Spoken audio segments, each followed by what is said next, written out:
Hello students, मैं राजेश कुमार आप सभी का अपने channel physics the power of science पर स्वागत करता हूं। बच्चों, आज क्लास 10 साइंस के चैप्टर 6 जैव प्रक्रम का ये हमारा सेकंड लेक्चर है। बच्चों, इस चैप्टर के पहले लेक्चर में हम इन सभी टॉपिक्स को पढ़ चुके हैं, जिसमें हमने यह देखा था कि जैव प्रक्रम क्या होता है और इसके विभिन्न चरण कौन से हैं। इसका पहला चरण यानी कि पोषण, उसके बारे में हमने पढ़ा था कि यह दो तरह का होता है, स्वपोषी पोषण और विषमपोषी पोषण। स्वपोषी पोषण के बारे में हम डिटेल में पढ़ चुके हैं कि पेड़ पौधे जो हैं किस तरह से अपना भोजन प्रकाश संश्लेषण की प्रक्रिया के द्वारा बनाते हैं। विषमपोषी पोषण हमने देखा था कि ये 3 तरह का होता है और इसमें से एक प्रकार जो प्राणी संपोषण था यह अमीबा में होता है और यह मनुष्यों में भी होता है। तो अमीबा में पोषण किस तरीके से होता है ये लेक्चर 1 में हमने देखा था। आज के इस लेक्चर में हम देखेंगे कि मनुष्यों में पोषण किस तरह से होता है और मानव पाचन तंत्र के कौन से अंग हैं और यह तंत्र कैसे काम करता है। तो आइए आज के लेक्चर में अब हम देखते हैं कि मनुष्यों में पोषण किस तरीके से होता है। आज के पहले टॉपिक में बच्चों आइए समझते हैं कि मनुष्यों में पोषण किस तरीके से होता है। तो मनुष्यों में होने वाले पोषण को हम इन चरणों में बांट सकते हैं। सबसे पहले भोजन को शरीर के अंदर लेकर जाया जाता है, इस प्रक्रिया को बोलते हैं हम अंतर्ग्रहण। इसके बाद भोजन को सरलतम टुकड़ों में तोड़ा जाता है, जिस प्रोसेस को हम क्या बोलते हैं, पाचन। उसके बाद ये जो बचा हुआ भोजन है उसके अंदर जो पोषक तत्व हैं हमारे शरीर के द्वारा उनको सोख लिया जाता है, इसे हम बोलते हैं अवशोषण। और फिर वो जो बचा हुआ भोजन है रक्त के द्वारा हर एक कोशिका तक पहुंचाया जाता है जहां उसका यूज़ होता है, उसका इस्तेमाल होता है, इसे बोलते हैं हम स्वांगीकरण। और लास्ट में जितने भी वेस्ट मटेरियल बचते हैं इस प्रोसेस में उनको शरीर से बाहर निकाल दिया जाता है, जिसको बोलते हैं हम बहिष्करण।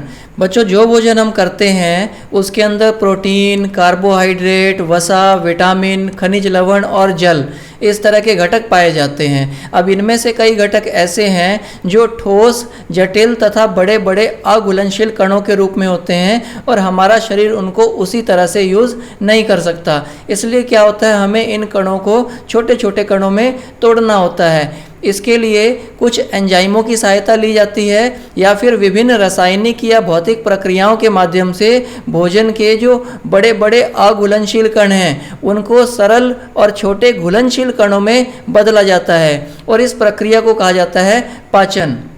इसके बाद आइए बच्चों हम देखते हैं कि मनुष्य का जो पाचन तंत्र है उसके अंदर कौन कौन से अंग होते हैं। मानव पाचन तंत्र यानी कि ह्यूमन डाइजेस्टिव सिस्टम। मानव पाचन तंत्र में एक एलिमेंट्री कैनाल यानी कि आहार नली और कुछ असेसरी ग्लैंड्स यानी कि कुछ पाचन तंत्र की ग्रंथियां होती हैं।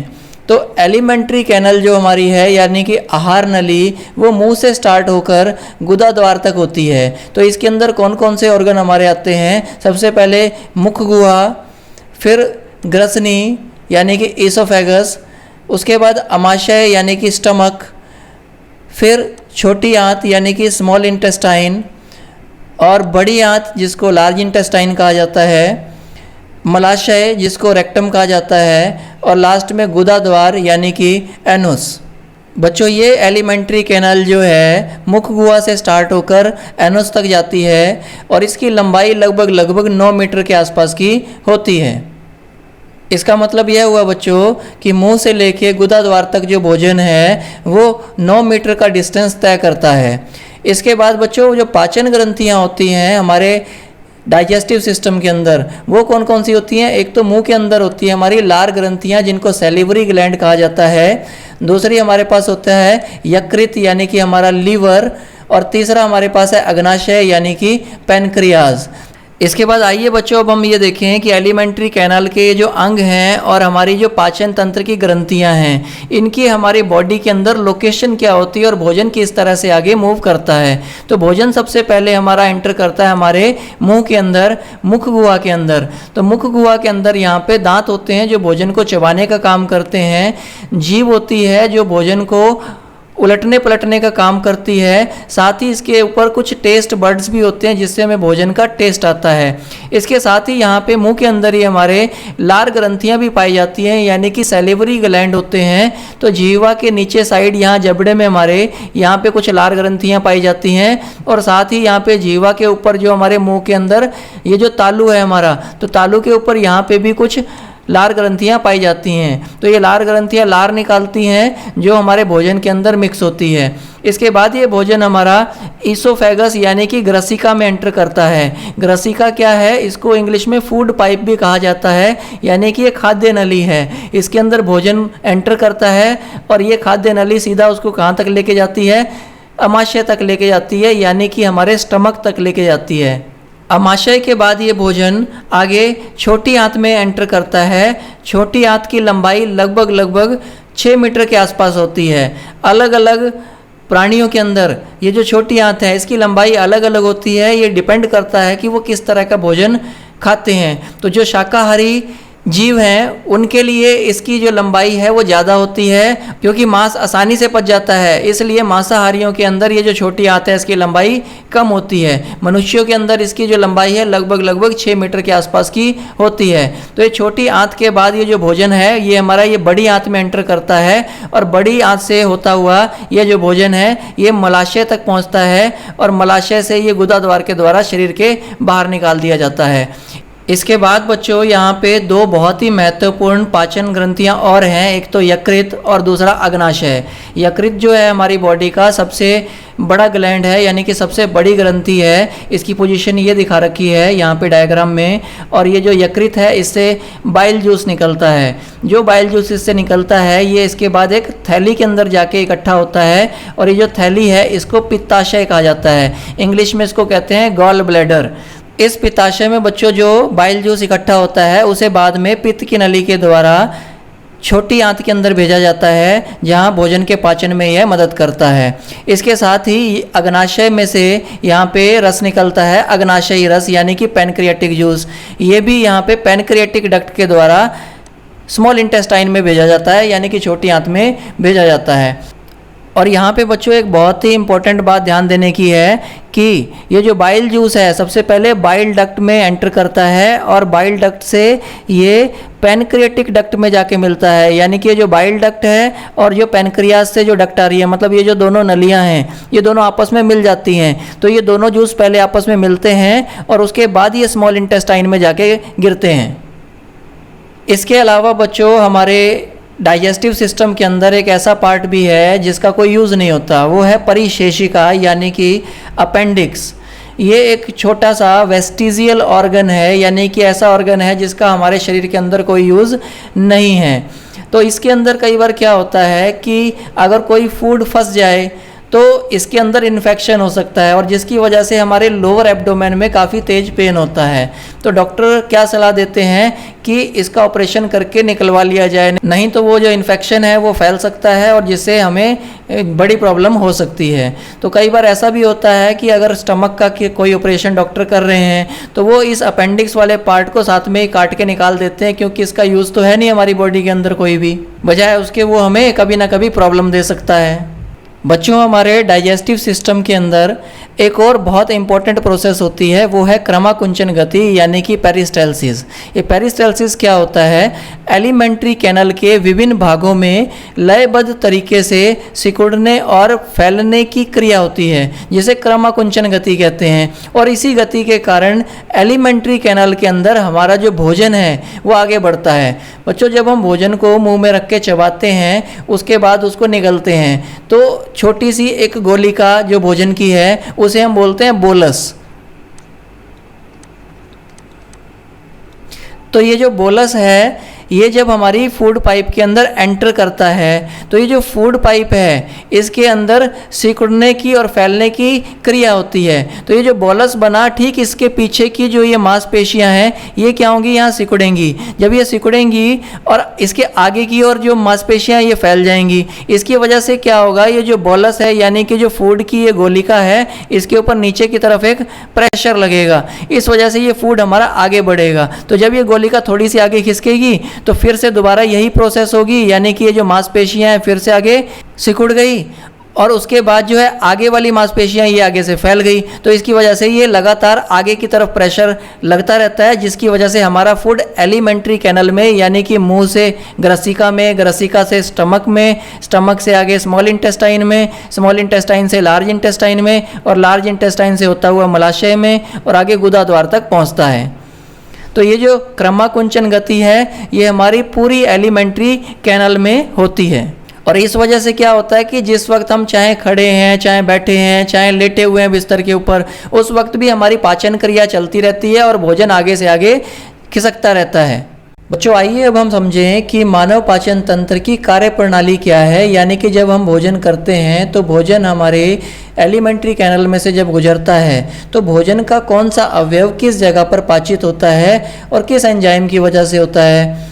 तो सबसे पहले भोजन जो एंटर करता है वो एंटर करता है हमारी मुख गुहा में, यानी कि बक्कल कैविटी में। बक्कल कैविटी में हमारे क्या क्या होते हैं, एक तो दांत होते हैं यानी कि टीथ होते हैं। तो दांतों की सहायता से भोजन को छोटे छोटे टुकड़ों में तोड़ा जाता है। ठीक है, इसके हम छोटे छोटे कण कर देते हैं क्योंकि ठोस रूप में उसको पचाना मुश्किल है। तो सबसे पहले दांत क्या करते हैं, भोजन को चबाते हैं, चबा चबा के उसको छोटे छोटे टुकड़ों में तोड़ देते हैं। इसके बाद सैलिवरी ग्लैंड से निकलने वाली जो लार है वो लार भोजन को चिकना बना देती है। और लार के बीच में बच्चों एक एंजाइम भी होता है जिसे हम कहते हैं अमाइलेज, तो इसे टाइलिन भी कहा जाता है। ये जो एंजाइम है ये भोजन में स्टार्च को पचाने का काम करता है और ये स्टार्च को किस में बदलता है, सिंपल शुगर में, यानी कि ये उसको माल्टोज में बदल देता है। यानी कि बच्चों स्टार्च का पाचन हमारे मुंह से ही स्टार्ट हो जाता है। इसके बाद जो नेक्स्ट ऑर्गन है वो हमारा है जीभ। जीभ यहाँ पे क्या काम करती है, ये भोजन को उलटने पलटने का काम करती है। जिस वक्त हम दांतों से भोजन को चबाते हैं तो जीभ भोजन को उलटती है पलटती है ताकि इसमें लार अच्छे तरीके से मिल जाए और भोजन को निगलने में आसानी हो। जीभ भोजन को निगलने में भी हमारी मदद करती है। इसके अलावा बच्चों क्या आप जीभ का कोई और काम भी बता सकते हैं। जीभ जो है हमें भोजन का टेस्ट भी बताती है, यानी कि भोजन का स्वाद कैसा है। तो जीभ के जो अलग अलग हिस्से हैं वहाँ पे अलग अलग तरह की टेस्ट बर्ड्स होती हैं। ये जो टेस्ट बर्ड्स हैं वो अलग अलग तरह के स्वाद को चखने में हमारी मदद करती हैं। जैसे जीभ का जो सबसे आगे का पोर्शन है, ये जो पोर्शन है ये हमें स्वीटनेस मतलब मिठास के बारे में बताता है। इसके ठीक पीछे जो ये ग्रीन वाला पोर्शन यहाँ पे दिखा रखा है, ये वाला जो एरिया है जीभ का, ये हमें सॉल्टी नेचर के बारे में बताता है, यानी कि स्वाद बताता है, नमकीन टेस्ट के बारे में बताता है। इसके बाद ये जो पोर्शन है जो येलो शेड के द्वारा दिखा रखा है, ये वाला दोनों साइड का ये जो पोर्शन है जीभ का हमारा, ये खट्टी चीज़ों के बारे में हमें जानकारी देता है, यानी कि खट्टे स्वाद के बारे में ये हमें बताता है। और जो पीछे का भाग है हमारी जीभ का, ये वाला भाग सारा का सारा ये क्या बताता है, बिटर टेस्ट यानी कि कड़वे टेस्ट के बारे में हमें जानकारी देता है। तो हमारी जो जीभ है ये अलग अलग तरह के टेस्ट के बारे में भी जानकारी हमें देती है। इसके बाद बच्चों एक और बात ध्यान देने की है कि हम सांस के लिए नाक से हवा अंदर लेके जाते हैं और वो नाक से हमारी कहाँ पे, विंड पाइप के अंदर एंटर करती है और फेफड़ों तक जाती है। सिमिलरली हम मुंह के थ्रू भी सांस के लिए हवा अंदर लेके जा सकते हैं और उसका भी सेम वही मैकेनिज्म है, यानी कि सांस के लिए हवा हमारी नाक के थ्रू भी जा सकती है विंड पाइप के अंदर और मुंह के द्वारा भी जा सकती है। ये विंड पाइप हमारे गले में आगे की तरफ होती है और ठीक उसके पीछे हमारी होती है फूड पाइप। तो यानी कि हमारे गले में से फूड पाइप और विंड पाइप दोनों में जाने के लिए रास्ता एक ही है। तो जब हम यहाँ से मुंह से खाने को अंदर लेके जाएंगे तो गलती से ये भी तो हो सकता है कि खाना हमारी जो है ये विंड पाइप के अंदर एंटर कर जाए, मतलब श्वास नली के अंदर एंटर कर जाए। तो अगर ऐसा होगा तो सांस लेने में हमें दिक्कत हो जाएगी, अंदर सांस के लिए हवा हम ले ही नहीं जा पाएंगे। तो इसके लिए भी क्या है, भगवान ने यहाँ पे हमारे गले में एक मैकेनिज्म दिया है। ये जो मैकेनिज्म है ये क्या है, यहाँ पे एक अंग है जिसका नाम है एपिग्लोटिस। जब आप अपना मुंह बड़ा सा खोलेंगे तो इस तरह का एक ऑर्गन आपके मुंह के अंदर ये दिखाई देगा। ये जो ऑर्गन है, ये जो अंग है, ये क्या कहलाता है, एपिग्लोटिस कहलाता है। ये एपिग्लोटिस एक्चुअल में क्या है, ये एक ढक्कन की तरह काम करता है। जिस वक्त हम यहाँ से फूड पार्टिकल को मुंह के अंदर की तरफ लेके जाते हैं तो ये फूड पार्टिकल क्या करता है, ये जो बॉलस है ये इस एपिग्लोटिस को पीछे की तरफ धक्का देता है, जिसकी वजह से जो एपिग्लोटिस अभी यहाँ पे है ये कैसे हो जाएगा, यहाँ नीचे की तरफ आ जाएगा। अगर ये यहाँ नीचे की तरफ आता है तो ये क्या करता है, ये जो हमारी विंड पाइप है इसको क्लोज कर देता है। तो अगर यहाँ से विंड पाइप बंद हो जाएगी हमारी तो ये जो फूड है ये किधर से जाएगा, ये सीधा का सीधा ईसोफेगस के अंदर यानी कि हमारी फूड पाइप के अंदर चला जाएगा। विंड पाइप में ये फूड एंटर नहीं करेगा। तो बच्चों यहाँ पे हमने देखा कि ये जो एपिग्लोटिस है ये एक तरह से एक ढक्कन की तरह काम करता है, और ये क्या करता है, जब हम फूड को निगलते हैं यानी कि खाने को निगलते हैं तो ये हमारी विंड पाइप को यहाँ से क्लोज कर देता है, जिस वजह से ये जो फूड है हमारा कहाँ एंटर करता है, सीधा हमारी फूड पाइप के अंदर एंटर करता है। तो ये जो फूड पाइप जो है इसको हम क्या कहते हैं, ग्रसनी कहते हैं, यानी कि ईसोफेगस कहते हैं। तो ग्रसनी में भोजन आने के बाद क्रमाकुंचन गति यानी कि पेरिस्टल्सिस के द्वारा भोजन अमाशय तक पहुंचता है। ये क्रमाकुंचन गति क्या होती है, इसके बारे में अभी हमने पढ़ा था कि रिदमिक कंट्रैक्शन एंड रिलैक्सेशन, यानी कि लयबद्ध तरीके से ये जो ईसोफेगस है, फूड पाइप है, इसका फैलना और सिकुड़ना, उसकी वजह से ये खाने के ऊपर आगे की तरफ प्रेशर डालता है और वो हमारी फूड पाइप के अंदर आगे बढ़ता है और वो कहाँ तक पहुँचता है, अमाशय तक पहुँच जाता है। और यहाँ पे ध्यान देने की बात है कि ग्रसनी के अंदर भोजन का किसी भी तरह का पाचन नहीं होता, यानी कि यहाँ पे खाने में किसी भी तरह का कोई भी डाइजेस्टिव जूस नहीं मिलता। इसका काम केवल क्या होता है, मुंह से खाने को स्टमक तक पहुँचाना, यानी कि पेट के अंदर तक पहुँचाना। बच्चों जैसा कि अभी हमने देखा कि मुख गुहा से भोजन ग्रसनी में जाता है और ग्रसनी के द्वारा ये भोजन अमाशय में पहुंचता है। अब अमाशय में पहुंचने के बाद भोजन का क्या क्या यहाँ पे होता है उसके बारे में यहाँ पे हम पढ़ेंगे। अमाशय में भोजन पहुंचने के बाद अमाशय की दीवारों के द्वारा जठर रस निकाला जाता है। ये जो जठर रस है इसके अंदर बच्चों क्या क्या चीज़ें होती हैं, एक तो इसमें होता है हाइड्रोक्लोरिक अम्ल यानी कि HCl, दूसरा इसमें होता है श्लेष्मा जिसको इंग्लिश में कहते हैं म्यूकस, तीसरी चीज़ इसमें होती है पेप्सिन जो एक एंजाइम है, और चौथी चीज़ इसमें है रेनिन, ये भी एक एंजाइम है। आइए अब एक एक करके समझें कि ये जो चारों हैं ये क्या करते हैं स्टमक के अंदर। तो सबसे पहले पेप्सिन, पेप्सिन क्या करता है, यहाँ पे प्रोटीन का आंशिक पाचन करता है, मतलब प्रोटीन को पचाने का काम करता है। रेनिन का काम यहाँ पे है दूध का पाचन करना, और हाइड्रोक्लोरिक एसिड यहाँ पे सबसे पहले तो भोजन के माध्यम को अम्लीय बनाता है, एसिडिक बनाता है, ताकि पेप्सिन एंजाइम एक्टिवेट हो सके, वो अपना कार्य कर सकें। और दूसरा HCl का काम क्या होता है, हानिकारक कीटाणुओं को मारना, यानी कि जो भोजन हम करते हैं वो जब हमारे स्टमक तक पहुँचता है तो उसमें हो सकता है कुछ जर्म्स हों, तो उन जर्म्स को किल करना भी हाइड्रोक्लोरिक एसिड का काम है। इसके बाद बचा श्लेष्मा। ये बच्चों श्लेष्मा क्या होता है, ये पेट की जो आंतरिक दीवारें हैं, जो हमारा स्टमक है, स्टमक की जो अंदर वाली दीवारें हैं, इसकी ये रक्षा करता है। किससे रक्षा करता है, अम्ल से, एसिड के अटैक से, क्योंकि ये जो HCl है ये काफ़ी ज़्यादा स्ट्रॉन्ग एसिड होता है, ये हमारी स्किन को बर्न कर सकता है। तो अगर ये अंदर वाली दीवारों के संपर्क में आ जाए पेट की तो ये उनको जला देगा, यानी कि वहाँ पे छाले पड़ सकते हैं, अल्सर हो सकते हैं। तो अगर हम चाहते हैं कि इस तरह की कोई प्रॉब्लम हमारे पेट के अंदर ना हो तो उसमें श्लेष्मा हमारी मदद करता है। श्लेष्मा क्या करता है कि जैसे ही HCl दीवारों के संपर्क में आता है तो वहाँ पे श्लेष्मा की एक कोटिंग होती है, मतलब एक परत होती है श्लेष्मा की, तो HCl श्लेष्मा के साथ मिलके न्यूट्रलाइज हो जाता है। मतलब ये जो श्लेष्मा है ये HCl को क्या कर देता है, उसके प्रभाव को खत्म कर देता है, जिससे हमारे पेट की आंतरिक सतह जो है HCl के प्रभाव से बच जाती है। एक चीज़ और बच्चों यहाँ पे ध्यान देने की है कि पेट की यहाँ पे जो स्टार्टिंग है, जहाँ से ईसोफेगस से खाना यहाँ पे एंटर करता है, इस जगह पे यहाँ पे कुछ स्फिंक्टर मसल्स होती हैं। ये कैसी होती हैं, रिंग शेप में मसल्स होती हैं जो यहाँ पे पाइप को टाइट करके रखती हैं। इस वजह से क्या होता है कि जब खाना यहाँ पे एंटर कर जाता है तो यहाँ से खाने का बैक फ्लो नहीं होता, यानी कि वो वापस नहीं जाता, हमारे स्टमक के अंदर ही रहता है। और हमारी स्टमक की जो दीवारें हैं ये लगातार मोशन करती रहती हैं, ये खाने को अंदर पीसती रहती हैं, घुमाती रहती हैं इधर से उधर, जिस वजह से भोजन जो है पीसने के बाद एक पतला सा पेस्ट बन जाता है। इस पेस्ट को हम कहते हैं काइम। और एक और चीज़ यहाँ ध्यान देने की है कि अमाशय में कार्बोहाइड्रेट का पाचन नहीं होता, यहाँ किसका पाचन होता है, प्रोटीन का आंशिक पाचन होता है। और ये जो स्फिंक्टर मसल्स हैं ये पेट के यहाँ शुरुआत में भी होती हैं और जहाँ पे एंड पॉइंट है इसका ये यहाँ पे भी होती हैं। यहाँ ये किस लिए होती हैं, क्योंकि ये जो फूड है हमारे पेट के अंदर ये लगभग 3 से लेके 4 घंटे तक रहता है, ताकि पेप्सिन और HCl अपना काम कर सकें। और 3 से 4 घंटे बाद ये जो फूड है स्टमक से आगे स्मॉल इंटेस्टाइन में पास कर दिया जाता है। अमाशय के बाद बच्चों छोटी आंत में फूड एंटर करता है। अभी जो छोटी आंत है इसकी लंबाई लगभग 6 मीटर की होती है। भोजन के सभी अवयवों का संपूर्ण पाचन छोटी आंत में ही होता है और अवशोषण भी यहीं पर होता है। छोटी आंत में दो तरह की ग्रंथियों से रस आता है, एक तो यकृत से यानी कि लीवर से, और दूसरा अग्नाशय यानी कि पैनक्रियाज। तो यहाँ पे जो लीवर है हमारा, इस लीवर से यानी कि यकृत से डाइजेस्टिव जूस निकलता है जिसको हम बोलते हैं बाइल जूस यानी कि पित्त रस।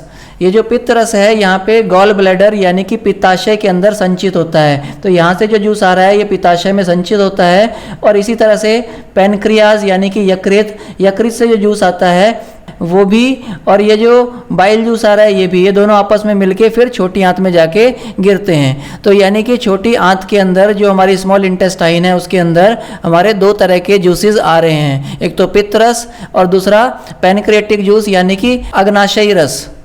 इसके बाद आइए बच्चों, अब हम देखते हैं कि पित्त रस क्या क्या कार्य करता है। पित्त रस में किसी भी तरह का कोई एंजाइम नहीं होता है, परंतु यह भोजन के अम्लीय माध्यम को क्षारीय बनाता है जिससे कि अग्नाशय रस में उपस्थित एंजाइम कार्य कर सकें। यानी कि अग्नाशयी रस के अंदर जो एंजाइम होते हैं इनको कार्य करने के लिए जो माध्यम है वो कैसा चाहिए होता है, क्षारीय चाहिए होता है। परंतु स्टमक के अंदर हमें पता है कि वहाँ पे HCl था, HCl ने वहाँ जो फूड था उसका मीडियम कैसा बना के रखा हुआ था, एसिडिक बना के रखा था। तो वहाँ से जो फूड आ रहा है उसके माध्यम को क्षारीय बनाने के लिए पित्त रस ये कार्य करता है।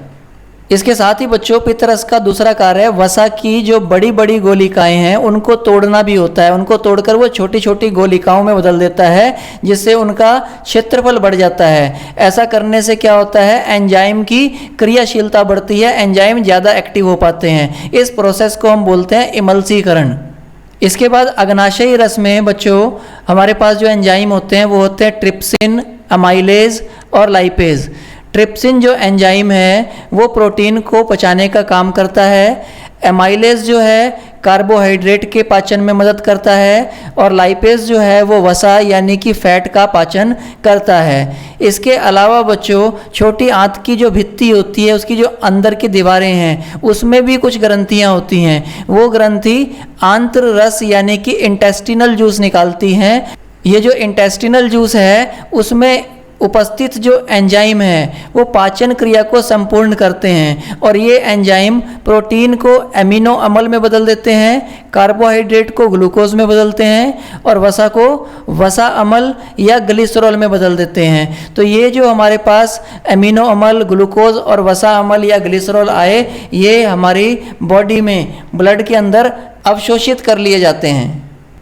और बच्चों एक चीज़ और यहाँ पे ध्यान देने की है, ये जो पित्ताशय है हमारा इसमें कई बार क्या होता है हरे हरे से स्टोन यहाँ पे इसके अंदर हो जाते हैं जिसको हम बोलते हैं पित्ते की पथरी। तो डॉक्टर क्या करते हैं इसको ठीक करने के लिए यहाँ से पूरा का पूरा जो पित्ताशय है यानी कि ये जो गॉल ब्लैडर है इसको ऑपरेशन करके निकालना पड़ता है, तब जाके ये ठीक हो पाता है। और ये निकालने के बाद कई पेशेंट्स में ऐसा भी होता है कि डाइजेशन की प्रॉब्लम रहती है, तो उसके लिए उनको बाहर से कुछ एक्स्ट्रा सप्लीमेंट लेने होते हैं भोजन को पचाने के लिए। इसके साथ ही बच्चों आपने एक और बीमारी के बारे में सुना होगा जिसको कहते हैं पीलिया। तो पीलिया एक्चुअल में किसके कारण होता है, ये लीवर के इन्फेक्शन की वजह से होता है। यानी कि जो यकृत है हमारा, लीवर है सबसे बड़ा ग्लैंड है ये हमारी बॉडी का, इसके इन्फेक्शन की वजह से कौन सी बीमारी होती है, पीलिया होता है। पचे हुए भोजन से बच्चों पोषक तत्वों को सोखने के लिए छोटी आंत की आंतरिक दीवारों पर उंगलियों के जैसी संरचनाएं होती हैं जिन्हें हम दीर्घरोम कहते हैं या इनको कहा जाता है विलाई।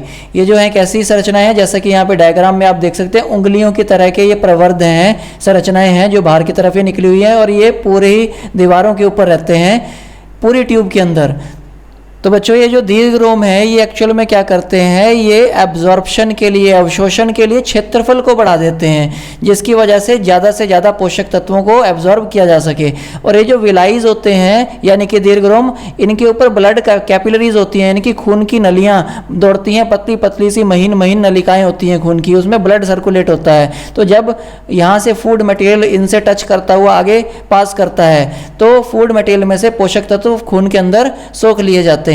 तो ये जो ब्लड कैपिलरीज है इनकी मात्रा बहुत ज़्यादा होती है और वो पाचित भोजन में से पोषक तत्वों को सोख लेते हैं। ये पोषक तत्व रुधिर की मदद से सभी कोशिकाओं तक पहुंच जाते हैं और वहां इनका उपयोग ऊर्जा प्राप्त करने के लिए, नई कोशिकाओं को बनाने के लिए और पुरानी कोशिकाओं की मरम्मत करने के लिए कर लिया जाता है। इसके बाद बच्चों भोजन जो है छोटी आंत से कहाँ एंटर करता है, बड़ी आंत में एंटर करता है। और बड़ी आंत जो है उसकी लंबाई वो लगभग होती है 1.5 मीटर। यहाँ पे अगर डायग्राम में देखें तो ये जो चौड़ी वाली ट्यूब है यहाँ पे ये हमारी होती है बड़ी आंत। अब आप कहेंगे कि जो छोटी आंत थी वो तो होती है 6 मीटर की, और जो बड़ी आंत है वो है 1.5 मीटर की, 1.5 मीटर की। तो बड़ी आंत जो है वो छोटी है और छोटी आंत वो बड़ी है, ऐसा कैसे? तो एक्चुअल में क्या होता है बच्चों, जो छोटी आंत है उसको छोटी आंत क्यों बोलते हैं? क्योंकि वो पतली होती है, वो चौड़ाई में कम होती है। पर जो ये बड़ी आंत है ये चौड़ाई में क्या होती है? ज़्यादा होती है। तो हम छोटी आंत या बड़ी आंत क्यों कह रहे हैं? उसकी मोटाई के हिसाब से कह रहे हैं। तो छोटी आंत के बाद भोजन जो है वो कहाँ आता है? बड़ी आंत में आता है।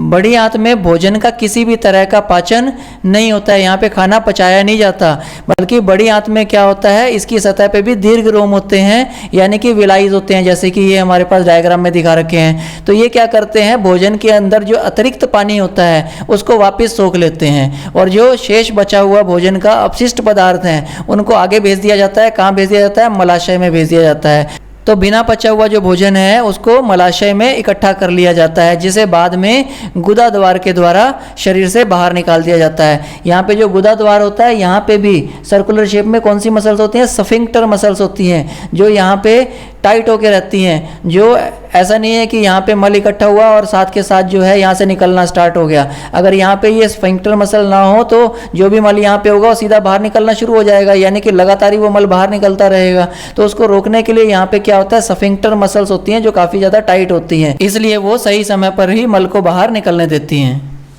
तो बच्चों आज के लेक्चर में हमने देखा कि हमारा जो पाचन तंत्र है वो किस तरह से कार्य करता है। इसी के साथ चैप्टर 6 का लेक्चर 2 आज यहीं पर ख़त्म होता है। अगर आपको ये लेक्चर अच्छा लगा तो please like, share and subscribe my channel. Thank you and take care.